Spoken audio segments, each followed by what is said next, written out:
After Xiren got the reassurance, she still said, "I didn't hear that." Did she really not hear it? Remember at the time when Baoyu got a beat down, and folks were giving him water and fanning him? Xiren didn't get in on that, but later, she asked Baiming how it all went down. Baiming told her everything, and Xiren believed it. One bit was about Jia Huan throwing down in front of the boss, a bit she heard from Baiming. But now she's saying she didn't hear nothing. She hadn't heard second master was fooling around with an actor and her people came to give trouble. Everyone knows about this mess. Lady Wang shook her head, saying it was about that, and some other stuff, but Xiren says she really doesn't know the rest. She kept it to herself and didn't spill the beans, which was pretty interesting. Xiren's aim is to get on Lady Wang's good side and win her favor. But even though Lady Wang is crystal clear about asking her about it, and she knows it, she's still stiff as a board. If she wants to win brownie points with Lady Wang, she should have answered right away. And on top of that, Lady Wang even gave her a reassurance pill, but still nothing. Who else in the Jia family's got this much self-control? Besides Xiren, it's just Bao Chai, ain't it? Not poking into other folks' biz and pretending not to know when asked, that's why Xiren is like a copy of Bao Chai. It ain't easy pulling off that kind of act. Of course, we can understand Xiren's perspective. She knows the fierce rivalry between the two factions, and she does not want to get drawn into it. The other party is so intent on getting Baoyu harmed or even killed. That's why Lady Wang is thinking that it must have been someone like Jia Huan who made the accusation. Xiren's own ideal is to eventually marry Baoyu and attain the status of a mistress in the household, right? Despite having this goal, she still does not want to involve herself in the power struggle between the two factions. She doesn't believe that after she tells Lady Wang about this, Lady Wang won't repeat it to the other side. Who knows? If Lady Wang confronts the other faction, then this information will have to come out, won't it? Xiren fully understands this. Even though she is determined to keep quiet, she has also seized this opportunity. She realizes the implications, but she is still refraining from speaking up. She was like, "Today I said something pretty brazen in front of the mistress, like, trying to be logical and all." Then she stopped, catching Mrs. Wang's attention. "Mrs. Wang's all, just say what's on your mind," and then Xiren's like, "I hope you won't be mad, but here goes." Mrs. Wang's like, "What's there to get mad about? Go ahead, spill it." And then she drops this bomb, so, logically speaking, our second master could use a good scolding from the old master. Boom! That was a bold statement. I mean, with Baoyu all beat up and everything, for Xiren to come out with some logical reasoning like that, she must really think the old dude needs to lay down the law. Mrs. Wang must have felt really torn up seeing Baoyu in such a state, right? When Xiren said this, it really hit home, didn't it? It struck at Mrs. Wang's heart. She knows Mrs. Wang like the back of her hand, saying, if the master doesn't step in, who knows what kind of trouble will brew in the future. When Mrs. Wang heard that, she let out a big sigh and couldn't help but warmly call out to Xiren, "My dear, I'm glad you get it," and instantly started treating her like her own child. Let's read through this bit and appreciate how Xiren lays it all out. How could I not know how to handle a son? When Jia Zhu was alive, do you remember how I looked after him? Do you think I can't handle my son now? It's just that there's a reason. I'm almost 50, and I've only got this one kid. He's fragile, and the old lady dotes on him like crazy. If I clamped down on him and something went wrong, or if the old lady got upset, it would mess everything up, right? So, I let him run wild. I'm always talking to him, giving him a piece of my mind, even getting so mad I end up in tears. He might be okay in the moment, but it doesn't stick with him. He'll have to face the music if he gets into trouble. If I mess him up, who am I going to count on in the future? And then she starts bawling her eyes out. When Lady Wang starts crying, it's like she expects Xiren to join in, right? And seeing Madame Wang so upset, Xiren also felt the pain and started crying too. And then she goes on to say, Baoyu is brought up by Madame, isn't that heart-wrenching?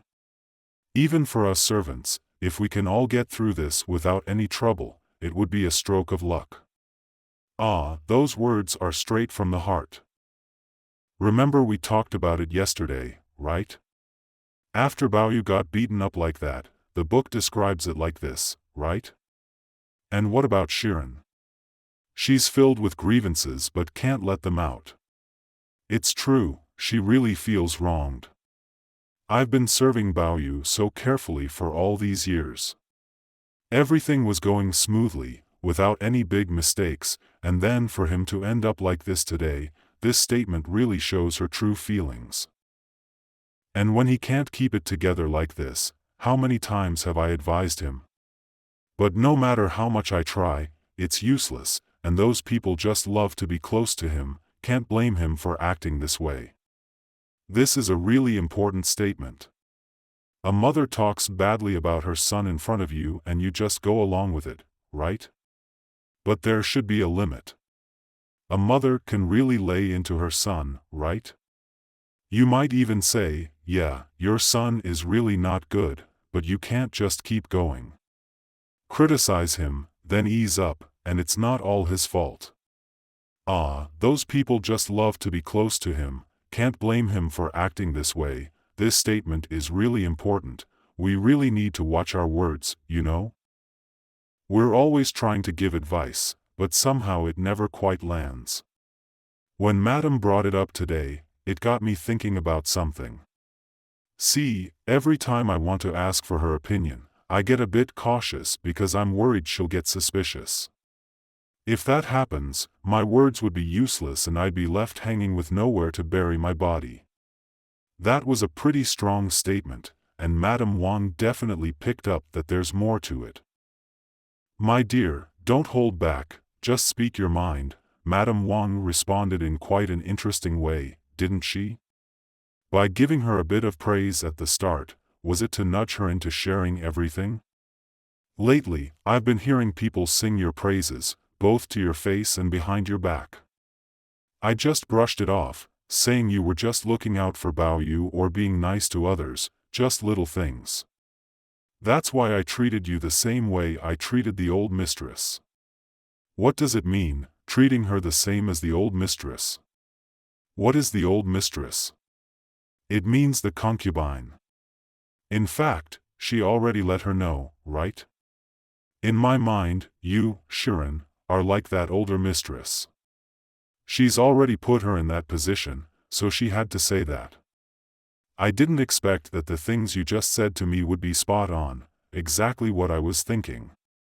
You can say whatever's on your mind to me, just be careful others don't catch wind of it. I ain't got nothing else to say. I just wanna ask Madame for a favor, to figure out a way for Baoyu to move out of the garden in the future. Madame Wang was real surprised and quickly grabbed Xiren's hand, asking, has Baoyu had a falling out with someone? Xiren quickly replied, Madam, don't worry, there's nothing like that. It's just my 2 cents.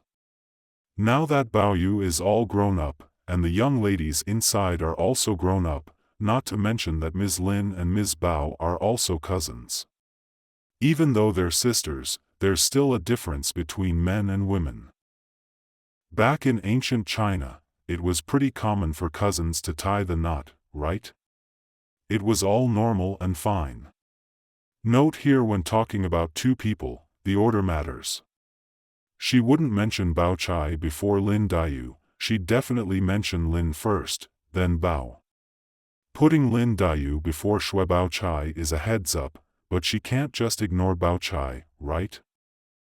The thing with the 2 cousin sisters is that, well, they're of different genders. It's just not right for them to be hanging out together all the time. It's a real concern, and even people from the outside wouldn't think they're just family. You know the saying, when there's nothing going on, people tend to think there is. Most of the silly things in the world happen unintentionally, but if someone with an agenda sees it, they'll think it's on purpose and it'll get all twisted. It's just not good to be caught off guard. Madam knows second master's usual temperament. He likes to chill with us, and if we're not careful, even a small mistake, whether true or false, will get blown out of proportion by gossip. Those gossipers have no filter when they're happy, they talk like saints, but when they're not, they're worse than animals. It's so true. This kind of internal struggle in the Jia family. It's just waiting to be exploited by the other faction. If someone praises second master in the future, it's no big deal. But if someone says something bad, we don't need to say it, the consequences will be severe. It's just a small thing, but wouldn't it ruin second master's reputation and conduct for the rest of his life? Plus, it would be hard for madam to face master. You know the saying, a gentleman should be on his guard at all times. It's better to be cautious now. Madam has a lot on her plate, and she may not think of it at the moment, but this must be said. It's not that I, Xiren, am smarter or more understanding than you, it's just that you're too busy and can't think of it. This is just me doing my thing, you know, the art of speaking by Xiren. We never really thought about it, but now that we have, if we don't clue in madam, things could get even worse. I've been stressing about this night and day lately, and it's not something I can just chat about with anyone. It's like only the lamp knows what's going on in my head. With such heartfelt words, she was really losing sleep over this, and couldn't confide in anyone, just mulling it over on her own. Who else would understand? Only the lamp. If you were Madame Wang, wouldn't you be touched by this? Madame Wang was completely taken aback by these words, especially since they hit on the Jean Chai situation. She felt even more fond of Xiren. My dear, you've got such a big heart and think things through so thoroughly. It's not like I haven't thought about this, but I just kept forgetting when other stuff came up. Your words today have really jogged my memory. It's a lot to ask for you to look out for both of our reputations. Now Lady Wang was actually counting on Xiren to uphold her and Baoyu's reputation. I had no idea you were this amazing.